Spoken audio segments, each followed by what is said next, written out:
Hey Mac Geeks, it's Adam. We're going to do a little bit of a different unboxing video for you this year. I'm in my new studio. I've kind of got some things unpacked. Normally I would have all my lights and equipment out. You've seen probably the videos I've done in the past, and I have a whole rig for kind of doing these unboxing videos.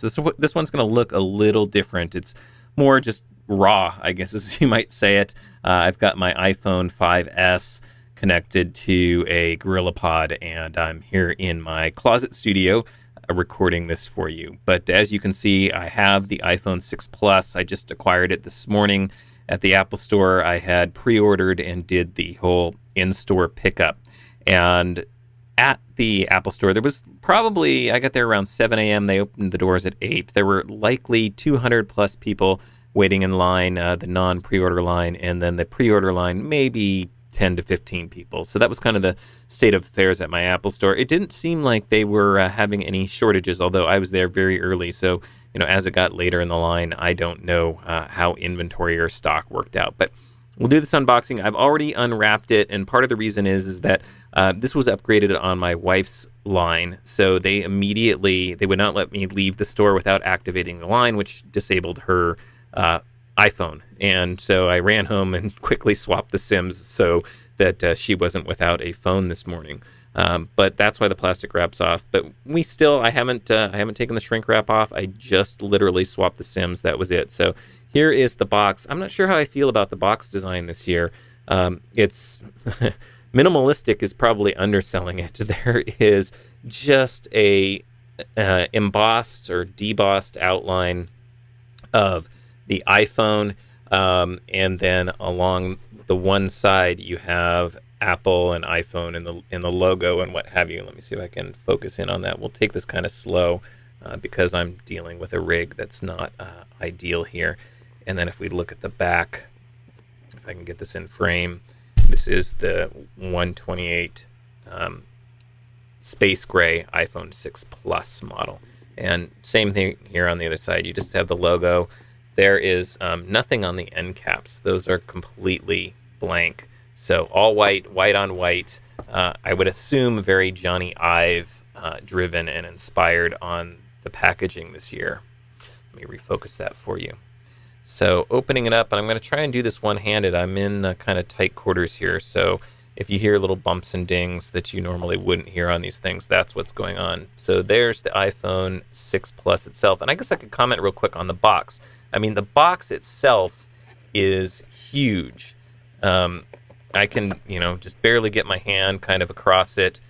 So that kind of gives you a hint of the size of the device that's inside.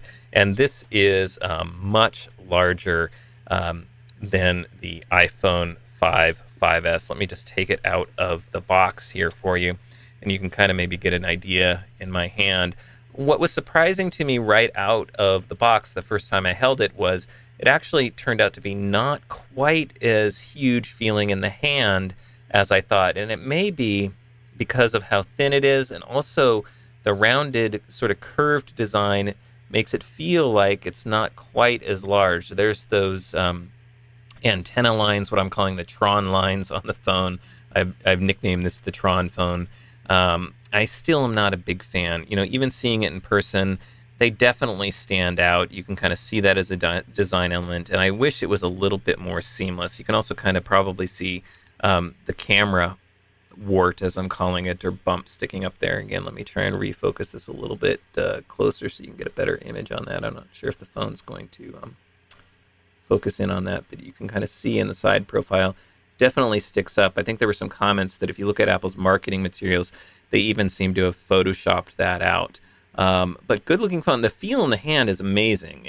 As you would expect from Apple, nice, solid feel to it. Does not feel plasticky or cheap in any way, and it shouldn't because you've got glass and aluminum. So I really, really like the styling and design. Now, typically these would be turned on, and do you see that I tried to, or powered up rather. You see I tried to actually turn on the power from the top here, but it's no longer on the top. The power button is actually over here on the right side, so right by your right thumb.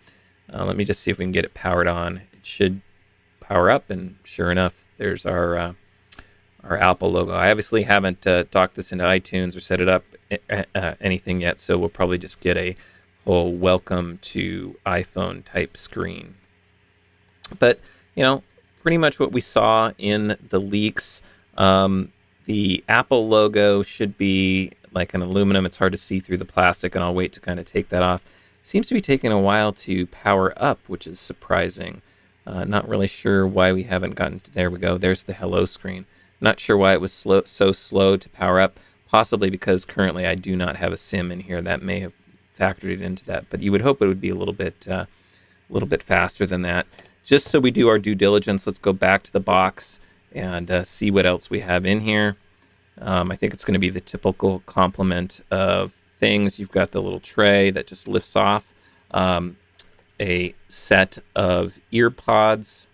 So that's nice. I can actually use a set of these. I have this odd problem. I sleep with my iPad at night, and I often fall asleep, and the iPad falls off. And so I've kind of bent the jack on mine, and then the power adapter.